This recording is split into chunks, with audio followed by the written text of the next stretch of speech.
നമസ്കാരം. അയോധ്യ ശ്രീരാമക്ഷേത്രത്തിൽ കഴിഞ്ഞ ദിവസം ഒരു കശ്മീർ സ്വദേശി നുഴഞ്ഞു കയറുകയും അവിടെ നിസ്കരിക്കാൻ ശ്രമിക്കുകയും അത് സുരക്ഷാ സൈന്യം തടയുകയും ഒക്കെ ചെയ്ത വാർത്ത നമ്മൾ തന്നെ കഴിഞ്ഞ ദിവസം റിപ്പോർട്ട് ചെയ്തതാണ്. സത്യത്തിൽ അഹമ്മദ് ഷെയ്ഖ് എന്ന് പറയുന്ന കശ്മീരി സ്വദേശിയായ, കശ്മീരിലെ ഷോപ്പിയാൻ സ്വദേശിയായ ഒരാളാണ് ഇത്തരത്തിൽ അനധികൃതമായി അയോധ്യ ശ്രീരാമക്ഷേത്രത്തിനുള്ളിലേക്ക് നുഴഞ്ഞു കയറുകയും അവിടെ ആചാരവിരുദ്ധമായി നിസ്കരിക്കാൻ ശ്രമിക്കുകയും ഒക്കെ ചെയ്തത്. നിസ്കരിക്കുന്നത് തടഞ്ഞതിനെ തുടർന്ന് ഇയാൾ മുദ്രാവാക്യം വിളിക്കുകയും ഒക്കെ ചെയ്യുന്നത് നമ്മൾ വാർത്തയിൽ വായിച്ചതാണ്. പക്ഷേ പിന്നീട് ഈ ഒരാൾ മാത്രമല്ല, ഇവരുടെ സംഘത്തിൽ 3 പേരുണ്ടായിരുന്നു എന്ന് കണ്ടെത്തിയിട്ടുണ്ട്. ഈ 3 പേരിൽ ഒരാൾ സ്ത്രീയാണ് എന്നുമുള്ള വാർത്തകൾ പുറത്തു വന്നു. അവരെ അന്വേഷണ ഏജൻസികൾ, രഹസ്യാന്വേഷണ ഏജൻസികൾ അടക്കം ഇപ്പോഴും ചോദ്യം ചെയ്യുന്നു. എന്തായിരുന്നു അവരുടെ ഉദ്ദേശം എന്നുള്ളതിനെക്കുറിച്ച് ചോദ്യം ചെയ്യുന്നു എന്നാണ് ലഭിക്കുന്ന വിവരം. ഇതുമായി ബന്ധപ്പെട്ട കൂടുതൽ വിവരങ്ങൾ പുറത്തു വന്നിട്ടില്ല. അയോധ്യയിൽ ഇത്തരത്തിലുള്ള ഒരു സംഭവം നടക്കുമ്പോൾ എന്താണ് അവരുടെ ഉദ്ദേശം, എന്താണ് അവരിങ്ങനെ ചെയ്യാൻ കാരണം? ഇതേതെങ്കിലും തരത്തിലുള്ള തീവ്രവാദ സംഘടനകളുമായി ബന്ധമുള്ളതാണോ? കാരണം അയോധ്യ ശ്രീരാമക്ഷേത്രത്തിന് വലിയ ഭീഷണികളുണ്ട്. രാജ്യത്ത് തന്നെ ഏറ്റവും അധികം സുരക്ഷാ സജ്ജീകരണങ്ങൾ ഒരുക്കിയിട്ടുള്ള ഒരു ക്ഷേത്രം ഒരുപക്ഷെ അയോധ്യയിലെ ശ്രീരാമക്ഷേത്രമായിരിക്കാം. അത്രമാത്രം വളരെ ബൃഹത്തായ സുരക്ഷാ സംവിധാനങ്ങൾ അയോധ്യ ശ്രീരാമക്ഷേത്രത്തിനുണ്ട്. അത് ഈ ഭീഷണികളുടെ പശ്ചാത്തലത്തിലാണ് രാജ്യത്തിനകത്തും പുറത്തുമുള്ള തീവ്രവാദ സംഘടനകൾ അയോധ്യ ക്ഷേത്രം തകർക്കും എന്ന ഭീഷണികൾ പലതവണ മുഴക്കിയിട്ടുണ്ട്. ഇത്തരത്തിൽ വലിയ ആളുകൾ വരുന്ന ലക്ഷക്കണക്കിന് ഭക്തരാണ് ഈ ശ്രീരാമക്ഷേത്രത്തിൽ ഓരോ ദിവസവും ദർശനം നടത്താനെത്തുന്നത്. ഇത്തരത്തിൽ വലിയ ആൾക്കൂട്ടമുള്ള ക്ഷേത്രങ്ങളിൽ ഇവർ എന്തിനാണ് ഇത്തരത്തിൽ നുഴഞ്ഞു കയറാൻ ശ്രമിക്കുന്നത് എന്ന ചോദ്യം അതിപ്പോഴും ബാക്കി നിൽക്കുകയാണ്. ഏതാനും വർഷങ്ങൾക്ക് മുമ്പാണ് ഉത്തർപ്രദേശിൽ തന്നെയുള്ള ഗോരഖ്നാഥ് ക്ഷേത്രത്തിൽ ഇതുപോലെ ഒരാൾ നുഴഞ്ഞു കയറാൻ ശ്രമിക്കുന്നു.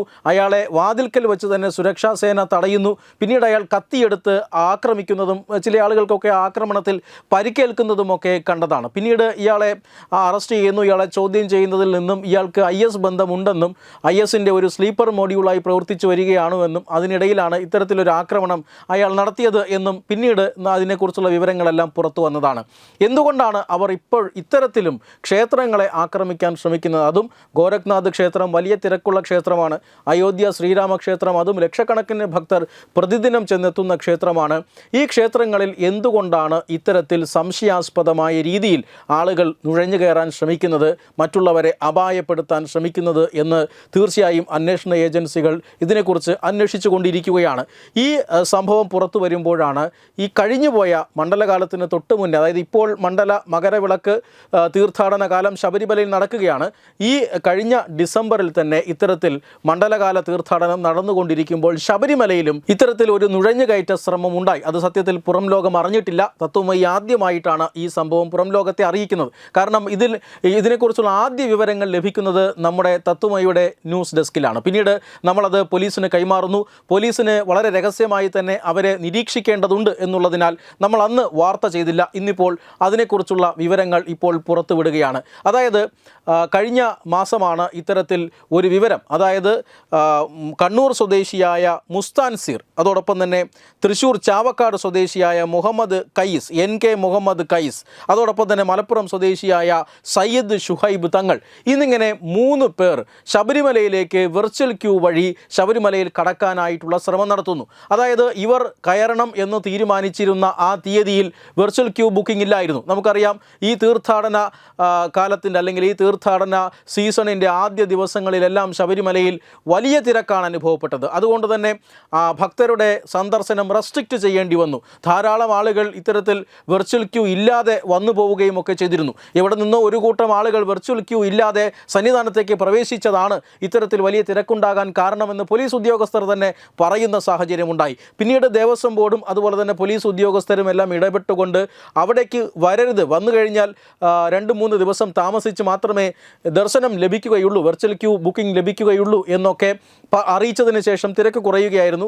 അങ്ങനെയാണ് പിന്നീട് ആ തിരക്കിനെ നിയന്ത്രിച്ചതൊക്കെ. ഈ സമയങ്ങളിലാണ് ഈ പറയുന്ന 3 പേർ, അതായത് കണ്ണൂർ സ്വദേശിയായ മുസ്താൻസിർ, ചാവക്കാട് സ്വദേശിയായ NK മുഹമ്മദ് കയ്യിസ്, മലപ്പുറം സ്വദേശിയായ സയ്യിദ് ഷുഹൈബ് തങ്ങൾ എന്നിവർ വെർച്വൽ ക്യൂ എടുത്ത് ശബരിമലയിലേക്ക് കടക്കാൻ ശ്രമിച്ചത്.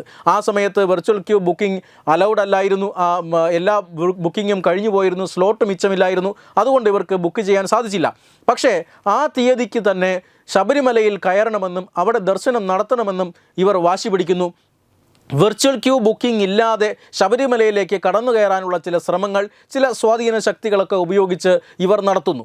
ഈ പരിശ്രമം ചില ഉദ്യോഗസ്ഥരുടെയൊക്കെ കണ്ണിൽ അല്ലെങ്കിൽ അവരുടെ മനസ്സിൽ ചില സംശയങ്ങൾ ഉണ്ടാക്കുന്നു. ആ സംശയം തത്വമയിയുടെ ന്യൂസ് ഡെസ്കിലേക്ക് വരുന്നു, ഒരു വാർത്തയായി വരുന്നു. ഇങ്ങനെ 3 പേർ ശബരിമലയിലേക്ക് കടക്കാൻ ശ്രമിക്കുന്നു. ഏറ്റവും ഒടുവിലായി അവർക്ക് ശബരിമലയ്ക്ക് പോകാനുള്ള എല്ലാ സംവിധാനങ്ങളും, അവർക്ക് വെർച്വൽ ക്യൂ ഇല്ലാതെ തന്നെ പോകാനുള്ള എന്തൊക്കെയോ അറേഞ്ച്മെൻറ്റ് അവർ ചെയ്തിട്ടുണ്ട്. അവർ ഇവിടെ നിന്നും നീങ്ങി തുടങ്ങിയിരിക്കുന്നു. തൃശ്ശൂരിൽ മലപ്പുറം സ്വദേശിയാണ് ഒരാൾ, മറ്റൊരാൾ തൃശ്ശൂർ സ്വദേശിയാണ്, ഒരാൾ കണ്ണൂർ സ്വദേശിയാണ്. ഇവർ 3 പേരും തൃശ്ശൂരിൽ സംഗമിച്ച ശേഷം ശബരിമലയിലേക്ക് പോകാനുള്ള എല്ലാ പദ്ധതിയും തയ്യാറായിരിക്കുന്നു എന്ന വിവരമാണ് നമുക്ക് ലഭിക്കുന്നത്. നമ്മളത് നേരെ ശബരിമല സന്നിധാനത്തിൻ്റെ ചുമതലയുള്ള ഉന്നത പോലീസ് ഉദ്യോഗസ്ഥർക്ക് കൈമാറുന്നു. അവർ ഇത് ആദ്യഘട്ടത്തിൽ പ്രാരംഭമായി തന്നെ പരിശോധിച്ചതിന് ശേഷം ഈ വിവരം വളരെ പ്രധാനപ്പെട്ട വിവരമാണ്, ഇത് രഹസ്യമായി സൂക്ഷിക്കണം എന്ന് പറഞ്ഞിരുന്നു. കാരണം ഇവരെ നിരീക്ഷിക്കേണ്ടതുണ്ട് പോലീസിന്, ഇവരുടെ ഉദ്ദേശം എന്താണ് എന്ന് മനസ്സിലാക്കേണ്ടതുണ്ട്. അതുകൊണ്ട് തന്നെ വാർത്തയായി വന്നു കഴിഞ്ഞാൽ അതിൽ വലിയ പ്രശ്നങ്ങൾ ഉണ്ടാകും എന്ന് അറിയിച്ചതിനെ തുടർന്ന് ഞങ്ങളത് വാർത്തയാക്കിയില്ല. പക്ഷേ കേരള പോലീസ് ഇതിനകത്ത് വളരെ കൃത്യമായ ഇടപെടൽ നിമിഷ നേരം കൊണ്ട് നടത്തി എന്നുള്ളതാണ്. ഈ 3 പേരും സംശയാസ്പദമായ രീതിയിൽ ശബരിമലയിലേക്ക് നീങ്ങുന്നു എന്ന വിവരം ലഭിച്ച ഉടൻ തന്നെ ഇവരെ ട്രാക്ക് ചെയ്യാനുള്ള സംവിധാനം, അല്ലെങ്കിൽ ഇവരെ ട്രാക്ക് ചെയ്യാൻ പോലീസിന് സാധിച്ചു. തൃശ്ശൂർ മുതൽ തന്നെ ഇവരെ ഫോളോ ചെയ്യാൻ സാധിച്ചു. പമ്പയിൽ വന്നു ചേർന്ന ഇവരെ കെട്ടുനിറച്ച, അതായത് ശബരിമലയ്ക്ക് നമ്മൾ എങ്ങനെയാണോ ഓരോ ഭക്തന്മാർ കെട്ടുനിറച്ച് ആചാരപരമായി എങ്ങനെയാണോ മല ചവിട്ടുന്നത്, അതേ രീതിയിൽ ശബരിമല അയ്യപ്പന്മാരെന്ന രീതിയിൽ വേഷം ധരിച്ച പോലീസുകാർ ഈ 3 പേരോടൊപ്പം ഇവരെ വളഞ്ഞു വെച്ചുകൊണ്ട്, ഇവരെ കർശനമായി നിരീക്ഷിച്ചുകൊണ്ട് മല കയറാൻ അനുവദിക്കുന്നു. ഇവർ മല കയറുന്നു. 18ാം പടിക്ക് തൊട്ട് താഴെ വെച്ച് ഇവരെ കസ്റ്റഡിയിലെടുക്കുന്നു. പിന്നീട് എന്ത് നടന്നു എന്ന് നമുക്കറിയില്ല. കാരണം ഇത് വളരെ വാലിഡായിട്ടുള്ള വിവരമായിരുന്നു എന്ന് പോലീസ് ഉദ്യോഗസ്ഥർ അറിയിച്ചിരുന്നു. അതിനുശേഷം തീർച്ചയായും അതിൻ്റെ വിവരങ്ങൾ വരും ദിവസങ്ങളിൽ വരുമായിരിക്കും. പക്ഷേ ഇവരെ മലകയറ്റിച്ചു എന്നുള്ളത് ശരിയാണ്. ഇവരെ ദർശനം നടത്താൻ അനുവദിച്ചില്ല, ഇവരെ കസ്റ്റഡിയിലെടുത്തു.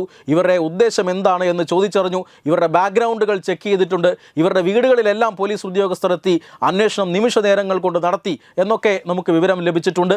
ഇത്തരത്തിലുള്ള ശ്രമങ്ങൾ ഈ ഭാരതത്തിലെമ്പാടും നടക്കുന്നുണ്ട്. ഈ സത്യത്തിൽ എന്തുകൊണ്ടാണ് ഇവർ ഇങ്ങനെ നുഴഞ്ഞു കയറാൻ ശ്രമിക്കുന്നത്? എന്താണ് ഉദ്ദേശം?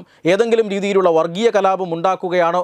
അല്ലെങ്കിൽ ഇത്തരത്തിലുള്ള വളരെ ജനത്തിരക്കേറിയ അമ്പലങ്ങളിലെ സുരക്ഷാ സംവിധാനങ്ങൾ എങ്ങനെ എന്ന് പരിശോധിക്കുകയാണോ? ഏതെങ്കിലും രീതിയിൽ അതിനകത്തേക്ക് കടന്നു കയറിയാൽ എന്തൊക്കെയാണ് അവിടെ നടക്കുന്നത് എന്നറിയാനാണോ? എങ്ങനെയായിരിക്കും പോലീസിൻ്റെ റെസ്പോൺസ് എന്ന് അറിയാനാണോ എന്നറിയില്ല. എന്തായാലും ഇത്തരത്തിലുള്ള നുഴഞ്ഞുകയറ്റങ്ങൾ ഭാരതത്തിലെമ്പാടും നടക്കുന്നുണ്ട്.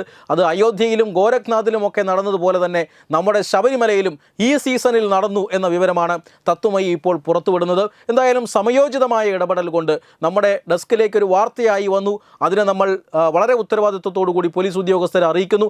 അവർ നിമിഷ നേരം പോലും വൈകാതെ കേരള പോലീസിൻ്റെ ഒരു ഉഗ്രൻ നീക്കമാണ് പിന്നീട് നമുക്ക് കാണാൻ സാധിച്ചത്. പക്ഷേ അതിനെക്കുറിച്ചുള്ള വിവരങ്ങൾ ഇപ്പോൾ അയോധ്യയിൽ ഉൾപ്പെടെയുള്ള നുഴഞ്ഞുകയറ്റത്തെക്കുറിച്ചുള്ള വിവരങ്ങൾ ഇനി വരാനിരിക്കുന്നതേ ഉള്ളൂ. കേന്ദ്ര രഹസ്യാന്വേഷണ ഏജൻസികളടക്കം ഈ സംഭവങ്ങളെക്കുറിച്ചുള്ള അന്വേഷണത്തിലാണെന്നും ഇവരെ ചോദ്യം ചെയ്യുന്നതിൽ നിന്നും നിർണായകമായ വിവരങ്ങൾ ലഭിച്ചിട്ടുണ്ട് എന്നും സൂചനയുണ്ട്. എന്തായാലും ഇത്തരത്തിലുള്ള നുഴഞ്ഞുകയറ്റങ്ങൾ അത് ആശങ്കയുണ്ടാക്കുന്നതാണ്. പ്രത്യേകിച്ചും ലക്ഷക്കണക്കിന് ജനങ്ങൾ എത്തുന്ന സ്ഥലങ്ങളിലേക്കാണ് ഇത്തരത്തിൽ ദുരൂഹമായ സാഹചര്യങ്ങളിൽ ആളുകൾ നുഴഞ്ഞു കയറുന്നത്. Web desk Tatwamayi news.